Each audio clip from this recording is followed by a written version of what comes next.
Hello everyone. Welcome to yet another interesting session on collections in Java. Today we are going to dive deeper into the queue interface in Java collection and its hands-on implementation. But before we begin, make sure to follow our YouTube channel and hit that bell icon to never miss an update from Intellipaat. First of all, we shall look into the agenda for today's session. We will begin this session by understanding details about queue interface in Java. Once done with that, we'll discover both theoretical and implementation details of priority queue class. Next, we'll look into the intricacies of DQ interface. And finally, we'll learn more about child class of DQ interface known as ArrayDeque. I hope I have made myself clear with the agenda. So without wasting any time, let's get started with our first topic. So without any more delay, let's get started with our first topic, queue interface in Java. So guys, queue interface in Java extends the collection and iterable interface and follows the first in first out approach for inserting and removing the elements, which simply means the element that is going to enter first will leave the queue at first, whereas the element that is inserted at last will leave the queue at last. The structure of the queue will look something like this. It will remain open from both of its ends. The rear end will insert elements and the front end will simply remove them. To better understand queue structure, consider an example of grocery billing line. This line remains open from both the ends. However, the person can only enter from the rear end and exit from the front end once the billing is done. Furthermore, the person who enters first in the queue will receive his bill at first, and the person who enters into the queue at last will definitely get served at last. In a programming environment,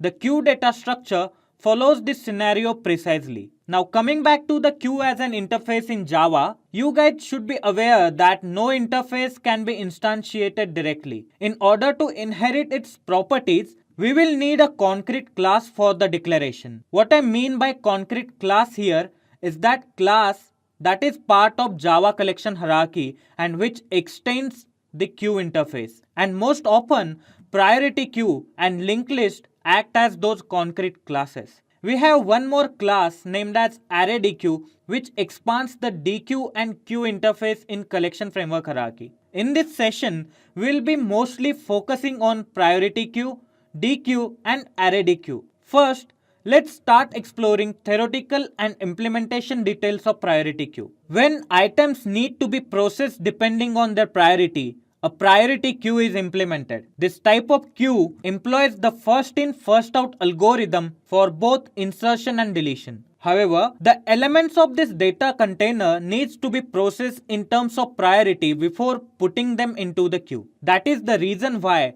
this type of queue is particularly defined as a priority queue. The priority heap serves as a foundation for priority queue. Priority queue is completely based on priority heap for ordering purpose. Priority queue's elements are most often ordered according to the natural ordering or by comparator provided at queue construction time. If the comparator is not given, the priority queue utilizes priority heap to decide insertion order. The shift up comparable method is employed internally to attain this priority order. The shift up comparable method compares current element with the element at its parent position in heap. If the order is not correct, then the current element and parent element are swapped. This is done until the current element and parent element are in correct order, and this ordering is based on natural ordering of elements guides. Let's visit the code editor to analyze this ordering concept better. First of all, we will create a program file. So let's create a program file, guys, and we will name this file as priority queue implementation.java. Okay, so class has been automatically created. So what we'll have to do is we'll have to import the java.util library. Import java.util.star. Now next, what we'll do is we'll create main method inside our class. Now we'll create the object of priority queue class. For that, we'll use statement priority queue wrapper type integer object name pq equals to new priority queue. And again, we'll update the wrapper class as integer. Now the instance of priority queue has been created. In next step, we'll insert few elements. We have add method for that. So we'll use pq.add and we'll insert 4 at the beginning and we will print pq as well. Now we'll insert the next element, that is 2, and again we'll print the state of priority queue. Next element we have is 1, so we'll insert it. Next element we have is element 3, so we'll add it as well. pq.add 3 and we'll again print the state of queue. Now if we run the program, we'll able to see the state of priority queue after each insertion. So guys, if you can look the output part, you can see that 4 is getting inserted first. Then once we insert the 2, 2 is getting swapped with 4. That means it is exchanging the position. Then 1 is getting at the top. Then again 1 is getting at the top. But the natural ordering should be 1, 2, 3, 4.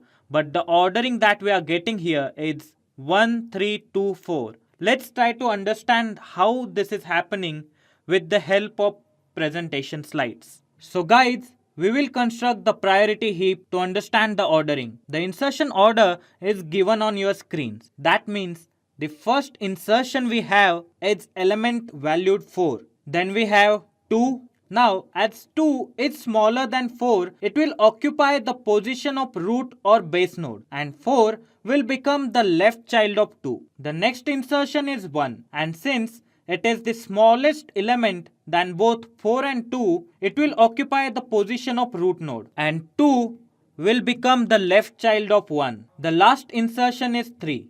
Now, 4 is larger than 3. So there is need for swapping here. That means 4 will swap with 3 and also 2 will swap with 3 as well, cause we always maintain the element with highest value on right side of node. That means priority heap ordering will be 1, 2, 4 and 3. I hope this is clear to all of you guys. Now, before operating a few more operations on priority queue, let's discover some of its important properties. The first property on our list entails that the priority queue can only be created for comparable objects, whose values can be compared with each other. Next property says that the priority queue is an unbounded queue. The unbounded queues are queues which are not bounded by capacity. There is no need to provide any size for this data container. Third property on our list says that priority queue cannot contain null objects. This is quite obvious guys, because priority queue only allows comparable objects. Fourth property conveys that the priority queue is not thread safe, and to allow programmers to create thread safe priority queue, Java provides priority blocking queue class which implements the blocking queue interface. With the use of this interface, you can operate in a multi-threading environment as well. Next property says that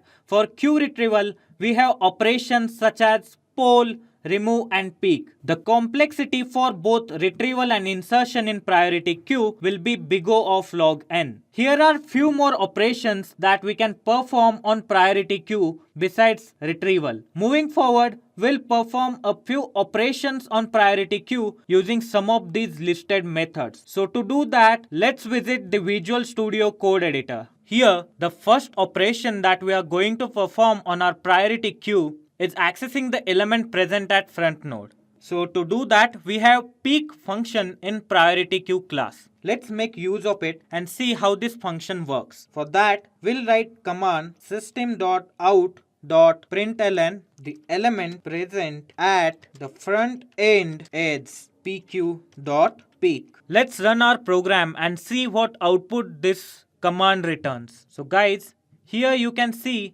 that 1 is at the front of our priority queue, as you can verify this from the above line as well. Now let's move to the next operation in priority queue, that is iterating the priority queue. For that, we are going to use iterator function. Iterator, the wrapper type integer, the object name itr equals to pq.iterator. Next, we'll use while loop to traverse through the elements of our priority queue. If itr has next element we will print it with system.out.println method. Let's run our program and see if the iteration is done or not. So guys, here you can see that the elements are getting printed one by one. That means the iteration operation is successful. Now let's perform the deletion operation on our priority queue. For that we have multiple methods. First we'll give call to the poll method. Then we will invoke the remove method. And after these operations, we'll print the state of our queue. For that, let's add one line here. Now let's run our program and see if the deletion operation is successful or not. Here you can see that 4 is only element left inside the priority queue. That means the implementation of deletion operation is successful as well. I hope this programming interpretation is clear to all of you, because moving forward we'll understand DQ interface in Java. DQ interface is the part of java.util package and also the subtype of queue interface. The DQ is related to the double-ended queue that supports the addition or removal of elements from either end of data structure. It can either be used as a queue, first in first out data structure, or as a stack, last in first out data structure. Creating the object of type DQ is not possible since it is an interface. We'll always have to use a class that extends DQ in order to achieve instantiation. The class ArrayDeque extends the interface DQ. Moving forward, we will explore the intricate details of this class and also the programming interpretation. In addition to the implementation of DQ interface, the ArrayDeque in Java gives a mechanism to use resizable array. It is also known as array double-ended queue or ArrayDeque. It is more of a special kind of array that grows and allows user to add or remove elements from both the sides. Let's discover a few important properties of ArrayDeque class. The first property on our list conveys that the ArrayDeque cannot contain null objects. The reason behind that is pretty simple guys, cause ArrayDeque class implements the DQ interface and DQ interface only allows the comparable object. The second property says that ArrayDeques have no capacity restrictions and it grows as necessary to support usage. Next property entails that the ArrayDeque is not thread safe,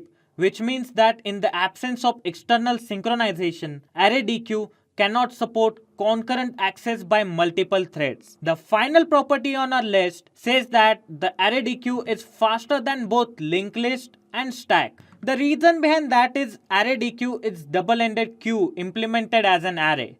The complexity to access its element is big of 1, which is big of n in case of linked list. Also, the ArrayDeque is not thread safe, which means manual synchronization is possible in order to access it via multiple threads. Here are few of the methods that come along ArrayDeque class. Moving forward, we will perform few operations on an ArrayDeque object using some of the methods mentioned above.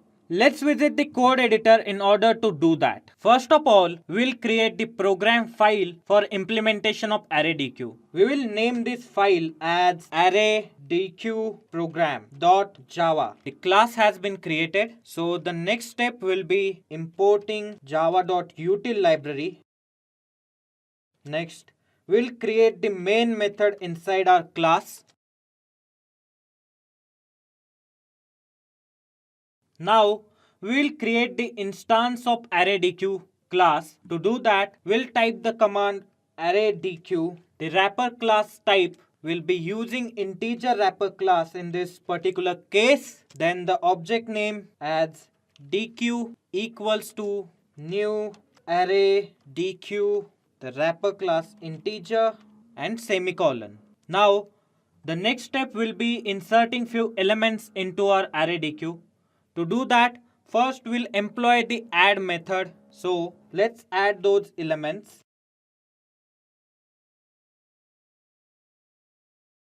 Now we have two more methods to insert elements into ArrayDeque. Those two methods are known as add first and add last. The add first method is used to insert elements at the front end of queue, and the add last method is used to insert element at the last end or the rear end of ArrayDeque. Now remember guys, this is DQ. We can perform insertion on both of its ends, and that's what these add first and add last methods signify. So let's make use of these methods as well.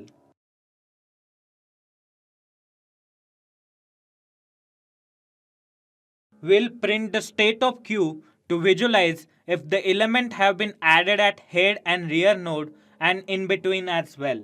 So to do that, we'll use system.out.println command and we'll run our code. Here you can see that 555 has been inserted at the rear end and 9 has been inserted at the front end, as well as 110, 1 and 55 has also been inserted in middle part by using add method.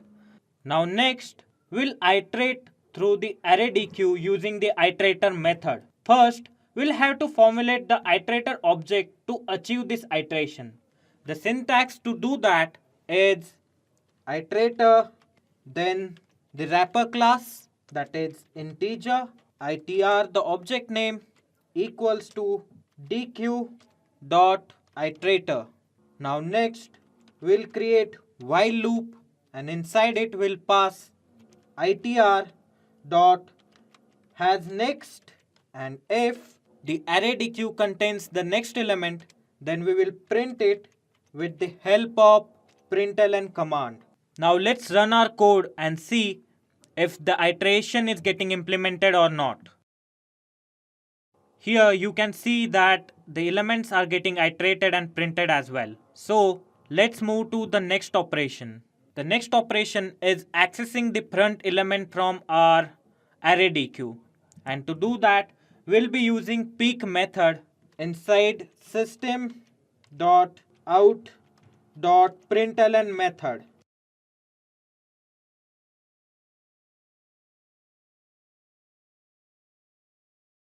Let's run our code and see if the front element is getting returned or not. Here you can confirm that the 9 is our front element. There was spelling mistake, so we are recompiling the program. Yeah. So the 9 is element present at the front of ArrayDeque. So let's move to the final operation, that is removal of elements from ArrayDeque. To do that, we have three methods: roll, remove and pop. So we'll utilize all three of them: deque.pop, deque.poll, deque.remove. Now we'll print the state of our ArrayDeque after deletion.